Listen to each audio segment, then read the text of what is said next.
तर मंडळी, आजच्या भागामध्ये आपण बघणार आहोत या लाल भोपळ्याच्या तिखट पुऱ्या किंवा तिखट घाऱ्या सुद्धा म्हणू शकता। तर भोपळ्याच्या गोड घाऱ्या किंवा गोड पुऱ्या तर आपण नेहमीच बनवत असतो, पण आजच्या भागामध्ये आपण या लाल भोपळ्याच्या तिखट पुऱ्या कशा बनवायच्या ते हे अगदी सोप्या पद्धतीने ते पाहणार आहोत। चवीला एक नंबर लागतात, चहा सोबत सुद्धा खाऊ शकता किंवा चटणी सोबत सुद्धा खूप छान लागतात या पुऱ्या।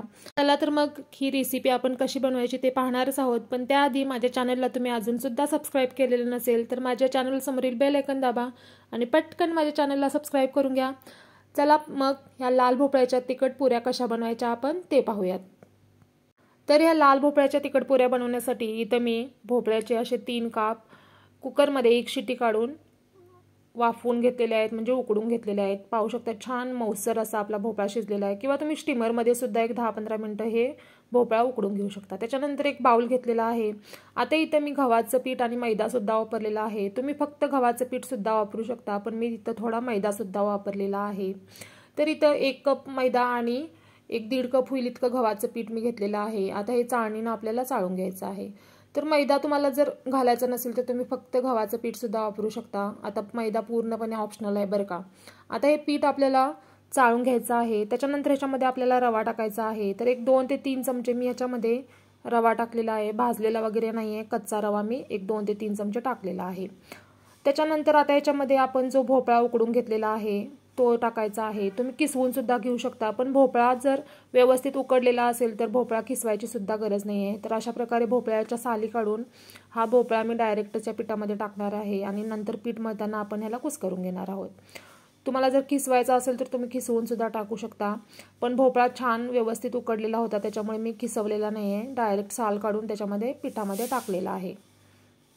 तर पूर्ण म्हणजे 3 फोडींच्या मी साली काढून भोपळा या पिठामध्ये टाकून दिलेला आहे। आता याच्यामध्ये काही मसाले टाकायचे आहेत। तर 1-2 चमचे पांढरे तीळ, त्याच्यानंतर पाव चमचा ओवा, अर्धा चमचा हळद, अर्धा चमचा जिरे, 1 चमचा धने जिरे पूड आणि 1-2 चमचे होतील इतकी लाल तिखट पावडर टाकलेली आहे मी। आता तिखट पूड तुमच्या आवडीप्रमाणे कमी जास्त करा, तुम्ही हिरवी मिरची सुद्धा टाकू शकता बरं का। त्याच्यानंतर भरपूर सारी ओली कोथिंबीर मी टाकलेली आहे आणि आता सगळ्यात शेवटी चवीनुसार मीठ। तर मीठ चवीनुसार टाकलेलं आहे। आता काय करायचं आहे, आपण हा भोपळा उकडून ह्याच्यामध्ये टाकलेला आहे तो पिठामध्ये व्यवस्थित कुस्करून घ्यायचा आहे आणि त्याच्यानंतरच पाणी टाकून आपल्याला हे पीठ जे आहे पुरीचं ते मळून घ्यायचं आहे। आधीच पाणी टाकू नका, कारण उकडलेल्या भोपळ्यामध्ये बऱ्याच प्रमाणात पाण्याचं प्रमाण असतं, त्याच्यामुळे पहिल्यांदा भोपळा पूर्ण पिठामध्ये कुस्करून घ्या आणि नंतरच थोडं थोडं पाणी टाकून हे पीठ व्यवस्थित मळून घ्या। तर अशा प्रकारे भोपळा पूर्ण पिठामध्ये कुस्करून घ्या, म्हणजे आपल्याला पाण्याचा अंदाज येईल। आता अगदी थोडं थोडं पाणी घेऊन आपल्याला हे पीठ आपण जसं पुरीचं पीठ मळतो त्याचप्रमाणे मळून घ्यायचं आहे।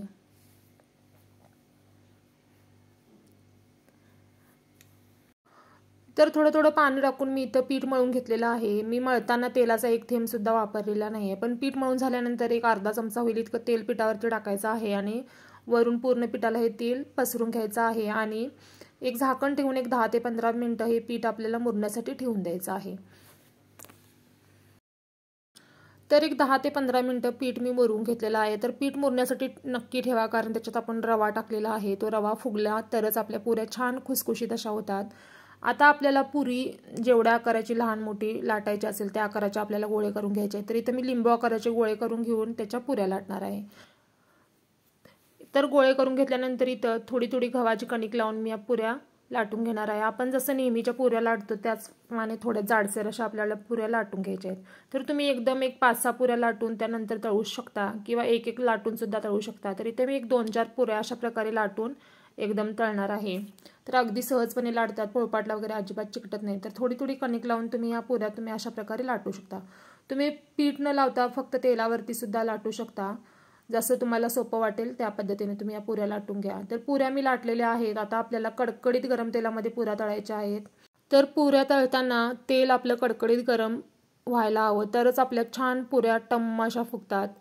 तर पाहू शकता अगदी सहजपणे आपल्या पुऱ्या छान अशा फुगलेल्या आहेत। तर थोड्या लालसर रंगावरती आपल्याला ह्या पुऱ्या ज्या आहेत त्या आलटून पलटून भाजून घ्यायच्या आहेत। तर अगदी सहजपणे आणि छान टम्म अशा फुगतात या पुऱ्या, चवीला सुद्धा एक नंबर लागतात। पाहू शकताय, कलर बघूनच तुम्हाला कळत असेल। आणि हो, एक 4-5 दिवस तरी आरामात टिकतात, त्याच्यामुळे तुम्ही एकदम बनवून सुद्धा ठेवू शकता किंवा गरम गरम सुद्धा ह्या पुऱ्या छान लागतात। शक्यतो गरम गरमच तळून खा, कारण गरम गरम ह्या पुऱ्यांची चव एकदम अप्रतिम लागते। तर अशाच प्रकारे मी राहिलेल्या पुऱ्या सुद्धा तळून घेणार आहे। पाहू शकता किती छान टम्म अशा फुगतायत।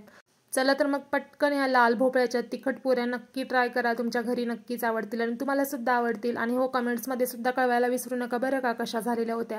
आणि माझ्या अशाच छान छान रेसिपीज बघण्यासाठी माझ्या चॅनलला लाईक करा, शेअर करा आणि सबस्क्राईब करायला सुद्धा विसरू नका।